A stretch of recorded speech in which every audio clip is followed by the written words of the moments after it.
அனைவருக்கும் இனிய காலை வணக்கம். நான் உங்கள் சமூக பற்றாளர் ஞானச்சித்தன். தொட்டனை தூரும் மணற்கேணி மாந்தருக்கு கற்றனை தூரும் அறிவு அப்படின்னு ஐயர் திருவள்ளுவர் நமக்கு சொன்னார். எதனால் அப்படி சொன்னார்? தொட்டனை தூரும் மணற்கேணி. எப்படி ஒரு மணல் பரப்பில் இப்போ ஆத்தங்கரை இருக்குது, இல்லை குளக்கரை இருக்குது. இப்போ அந்த ஆத்தங்கரையில் போய் நம்ம மணலை தோண்டணும்னா தோண்ட தோண்ட தண்ணி ஊறிக்கிட்டே இருக்கும். அந்த மாதிரி நம்ம படிக்க படிக்க நம்மளுக்கு அறிவு ஊறிக்கிட்டே இருக்கும். அதனால தான் தொட்டனை தூரும் மணற்கேணி மாந்தருக்கு கற்றனை தூரும் அறிவுன்னு சொன்னார். நீங்கள் படிக்க படிக்க உங்களுக்கு நாலேஜ் இன்க்ரீஸ் ஆகும். அதனால தான் இளமையில் கல் அப்படின்னு பருவத்திலே பயிர் செய்யணும் அப்படி சொன்னாங்க. ஒரு குறிப்பிட்ட வயசு வரைக்கும் தான் நீங்கள் படிக்க முடியும், ஞாபகம் வச்சுக்க முடியும். 25 வயசில், அதாவது 15 வயசுலேருந்து 25 வயசு வரைக்கும் நீங்கள் கட்டுக்கோப்பாக நிறைய படித்தாதான், அதாவது தடம் பதிக்கும் வயதும் அதுதான், தடுமாறும் வயதும் அதுதான். இப்போ மழை பெய்யுது, அந்த தண்ணி வந்து ஆறில் கலக்குது, ஆறு காட்டாராக மாறி உடனே போய் கடலில் கலந்து அது வீணாக போயிடும். அப்படி வீணாக போகக்கூடாதுன்னு தான் அணைகள் கட்டுறாங்க, டேமு. இப்போ அந்த அணைகள் கட்டி ஆற்று நீரை வந்து தேக்கி வச்சு விவசாயத்துக்கு, அதாவது காட்டாராக போய் கடலில் கலந்தால் அது பயனற்று போய் யாருக்கும் பயன்படாது. அதையே அணையாக கட்டி கொஞ்சம் கொஞ்சமாக திறந்து விட்டு விவசாயத்துக்கு பயன்படுத்தலாம். அந்த மாதிரி தான் நம்ம இன்றைய இளைஞர்கள் ஒரு கட்டுப்பாடோட ஒரு குறிப்பிட்ட இதில், அதாவது ஒரு வரையறைக்கு உட்பட்டு தடம் பதிக்கும் வயதில் தடம் மாறக்கூடாது அப்படிங்கிறதுக்காக நான் சொல்கிறேன். மற்ற மாநில இளைஞர்களை காட்டிலும் தமிழக இளைஞர்கள் சென்ட்ரல் கவர்மெண்ட் எக்ஸாம் நிறைய எழுதுறதில்ல. இப்போ யூபிஎஸ்சி எக்ஸாம்லேயே 26 போஸ்ட் அதில் இருக்குது. அதெல்லாம் யாரும் அட்டன் செய்கிறதில்ல. மற்ற மாநிலத்தில் இருக்கிற இளைஞர்கள் அந்த வேலைவாய்ப்பை, நமக்கு வர வேண்டிய வேலைவாய்ப்பில் அவங்க நுழைஞ்சிடுறாங்க. நம்ம வந்து சினிமா, கிரிக்கெட்டு அப்படின்னு நம்ம இளைஞர்கள் வந்து, அதாவது எது தேவையோ அதை எடுத்துக்க மாட்டேங்கிறாங்க, எது தேவையில்லையோ அதை எடுத்துக்கிறாங்க. அந்த மாதிரி இருக்கக்கூடாது. தமிழக இளைஞர்களும் வேலைவாய்ப்பு சென்ட்ரல் கவர்மெண்ட் எக்ஸாமுக்கு போகணும். Not only central government exam, but also உலகம் பூரா திரைக்கடல் ஓடி திரவியம் தேடுன்னு ஔவையார் சொன்னாங்க. அது மாதிரி நீங்கள் வேர்ல்டு வைடு கூட நம்ம போகணும். இப்போ அமெரிக்காவில் மைக்ரோசாஃப்டில் மற்ற எல்லா நிறுவனங்கள்லையும் தமிழர்கள் தான் அதிக வேலை செய்கிறாங்க. அந்த மாதிரி தமிழன் என்று சொல்லடா தலை நிமிர்ந்து நில்லடா அப்படின்னு நம்ம அந்த நாமக்கல் கவிஞர் சொன்ன அந்த பொன்மொழியை நம்ம நடைமுறைப்படுத்தணுங்கிறது தான் என்னுடைய ஆசை. A to Z free coaching centre வாயிலாக அப்துல் கலாம் ஐயா நினைவாக, அவருடைய தீவிர பக்தன் நான். அதனால் அவர் பேரில் A to Z Abdul Kalam free coaching centre வாயிலாக போட்டித் தேர்வுகளுக்கு பயன்படும் பொது அறிவு தகவலை நான் தொகுத்து தரேன். இந்த பொது அறிவு தகவலை பயன்படுத்தி நீங்களும் ஒரு வெற்றியாளராக வர வேண்டும். உங்கள் வாழ்க்கை இந்த சமுதாயத்திற்கு பயன்பட வேண்டும் என்பதே சமூக பற்றாளர் ஞானச்சித்தன் ஆகிய என்ற வேண்டுகோள். அந்த வகையில் நவம்பர் 17ஆம் தேதி நடைபெற்ற முக்கிய நிகழ்வுகள் என்னென்ன அப்படின்னு பார்க்கலாம். நவம்பர் 17ஆம் தேதி நடைபெற்ற முக்கிய நிகழ்வுகளில் முதல்ல 1800ஆவது வருஷத்தில் அமெரிக்காவில் சட்டமன்றம் முதல்ல கூடிச்சு, வாஷிங்டன் டிசியில்.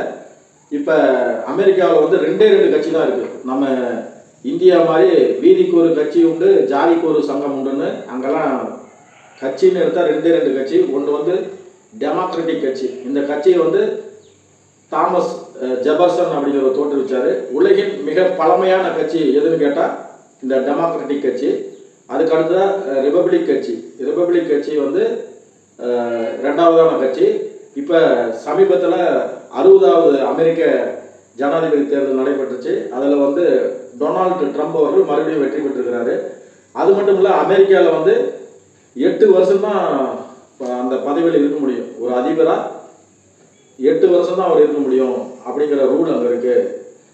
இது வந்து ஒரு தகவல். அடுத்ததாக 1820ஆம் ஆண்டில் கேப்டன் நத்தானியல் பால்மர் அப்படிங்கிறவர் அண்டார்டிகாவை அடைந்த முதல் அமெரிக்கர் அப்படிங்கிற சாதனையை படைத்தார். இந்த நத்தானியல் பால்மர் அவர் முதல்ல அங்கே போனதுனால அந்த அண்டார்டிகா கண்டத்தில் பால்மர் வளைகுடா நாடு அப்படின்ற ஒரு நாடை அவர் பேரை வச்சிருக்கிறாங்க. இப்போ அண்டார்டிகா அப்படின்னு பார்க்கும்போது அண்டார்டிகாவில் நிறைய ஜிகே நிறைய இருக்குது. அதில் அண்டார்டிகாவை பொறுத்த வரைக்கும் உலகில் உள்ள 7 கண்டங்களில் அண்டார்டிகாவும் ஒன்று. மனிதன் வசிக்காத கண்டம் அண்டார்டிகா. அண்டார்டிகாவை பொறுத்த வரைக்கும் நிறைய தகவல், அதாவது அந்த கண்டத்தை சார்ந்த தகவல் தரலான்னு ஆசைப்பட்றேன்.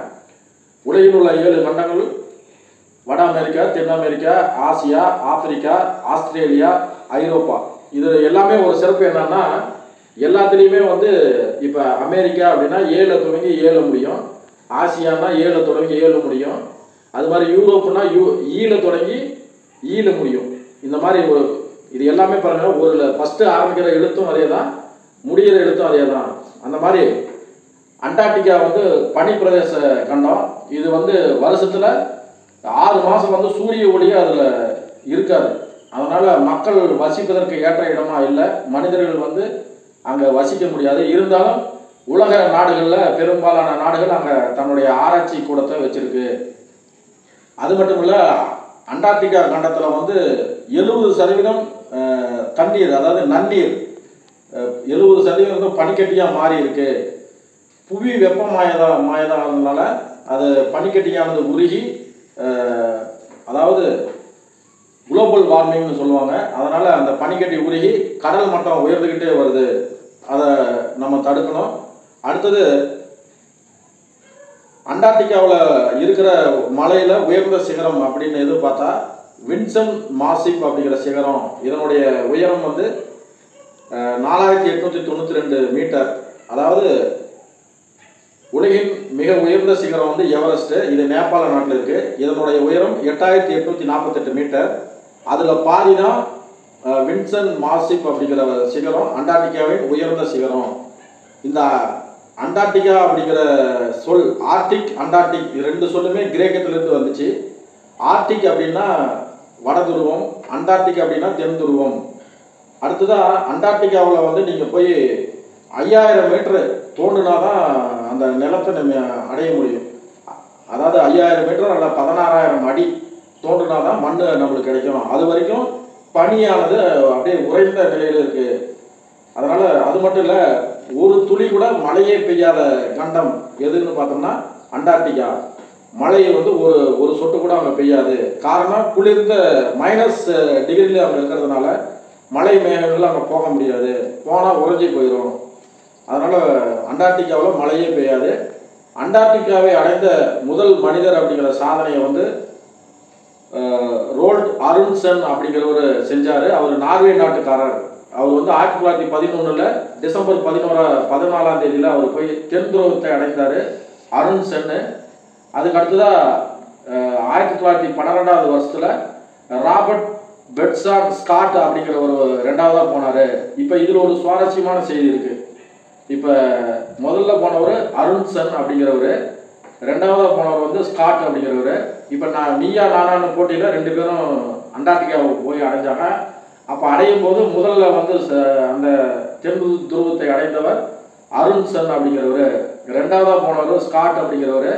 அதனால் அந்த விரக்தியில் அவர் திரும்பி வரும்போது அவர் பனிக்கட்டியில் உறைஞ்சி இறந்துட்டார்.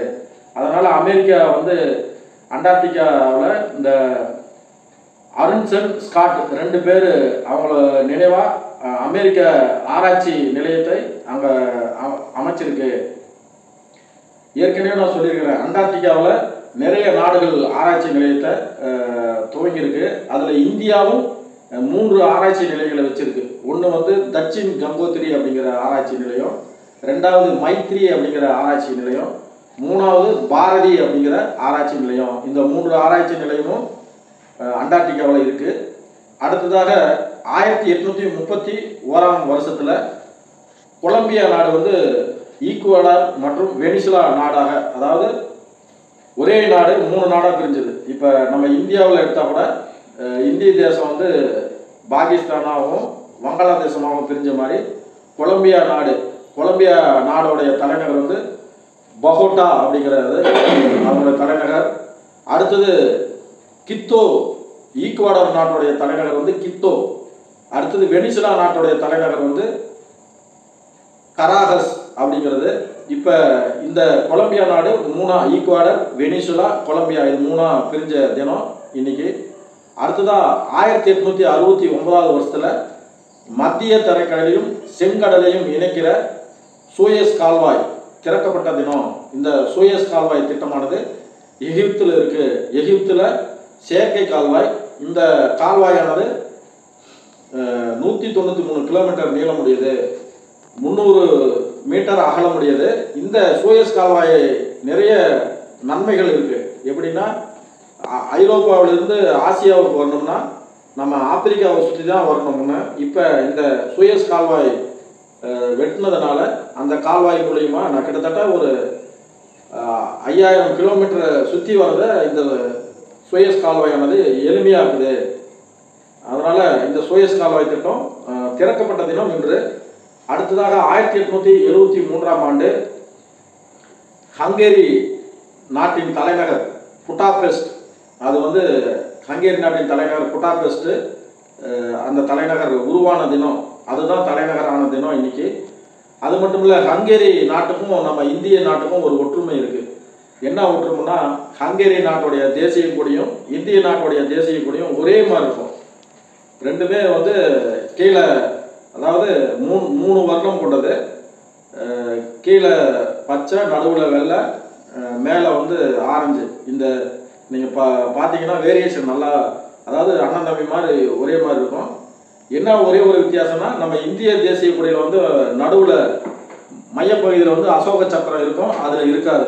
அதனால் ஹங்கேரி நாட்டின் தேசிய கொடியும் நம்ம இந்திய நாட்டின் தேசிய கொடியும் ஒரே மாதிரி இருக்கும்.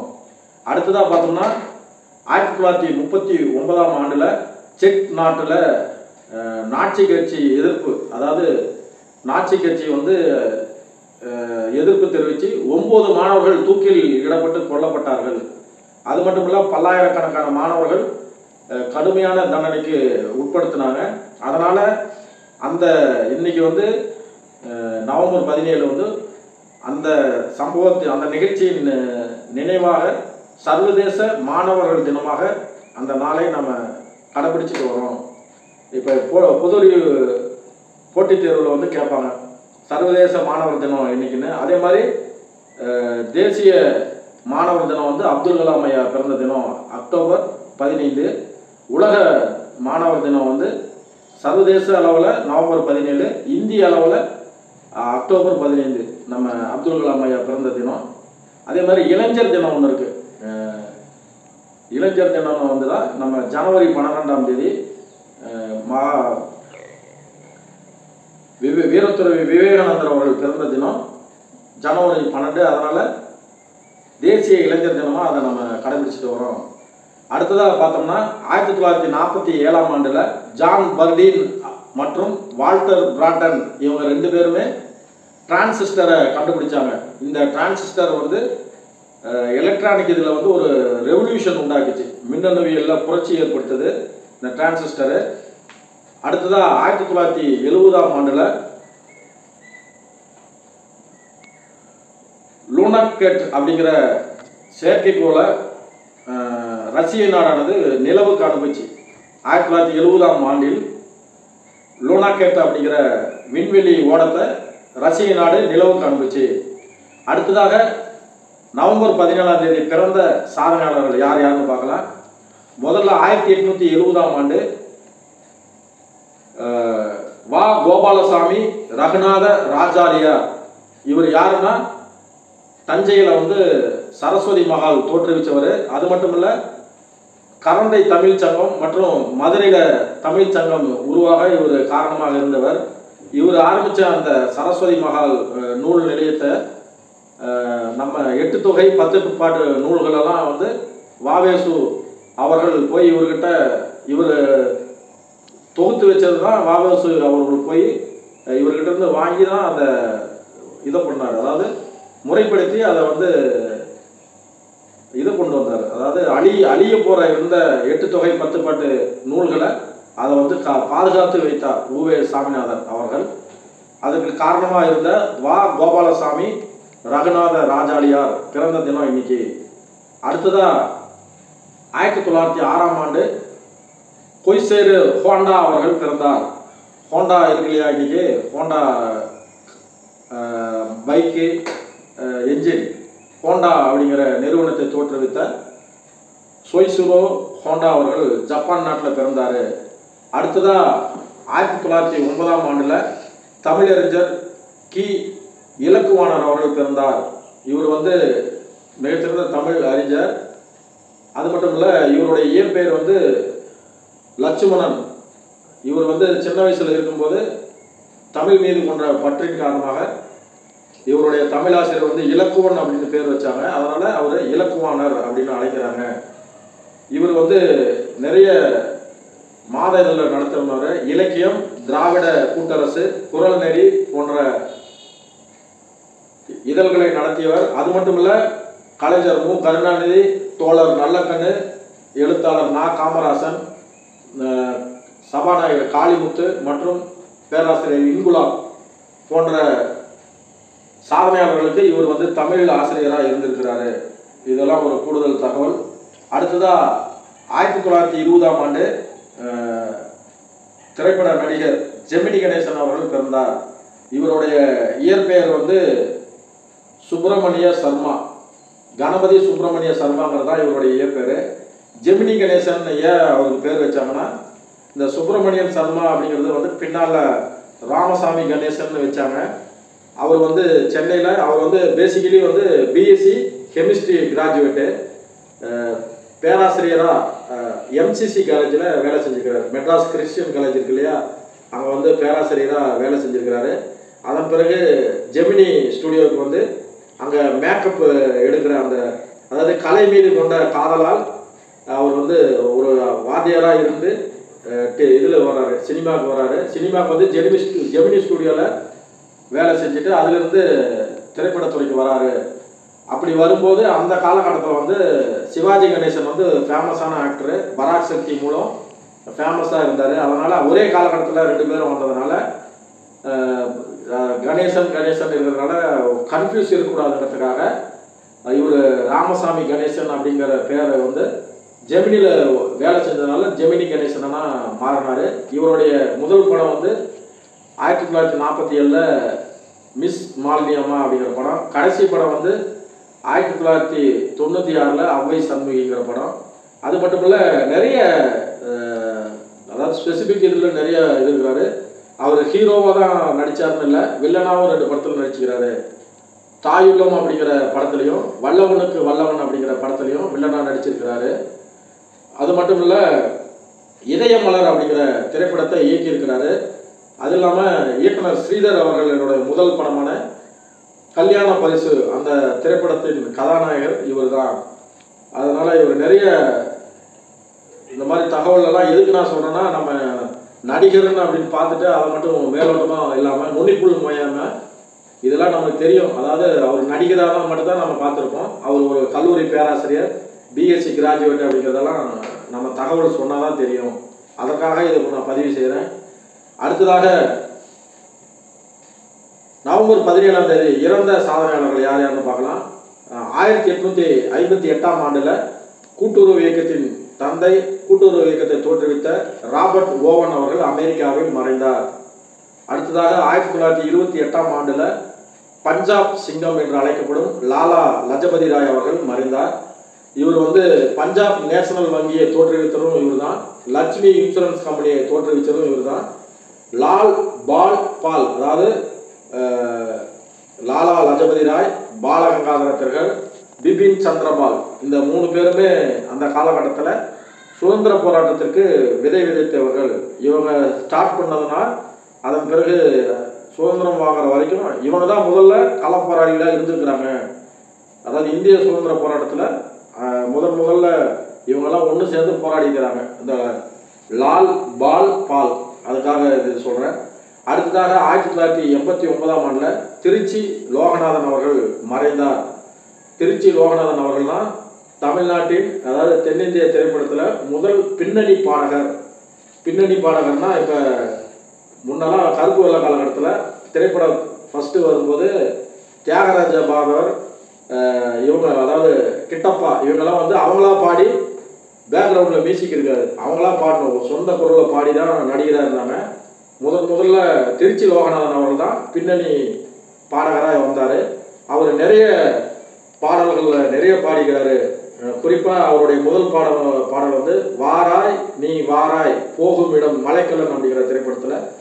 அது மட்டும் இல்லை, நிறைய ஹிட்டான பாட்டு பாடிக்கிறாரு. கல்யாண சமையல் சாதம் காய்கறியும் பிரமாதம் அப்படிங்கிற பாட்டு, ஆசையே அலை போலே நாமெல்லாம் அதன் மேலே ஓடம் போலே ஆடிடுவோமே வாழ்நாடிலே அப்படிங்கிற பாட்டு, அடிக்கிற கைதான் அணைக்கும் அப்படிங்கிற பாட்டு. அப்புறம் என்று தனியும் இந்த சுதந்திர தாகம் என்று மடியும் எங்கள் அடிமையின் மோகம் அப்படிங்கிற பாட்டு.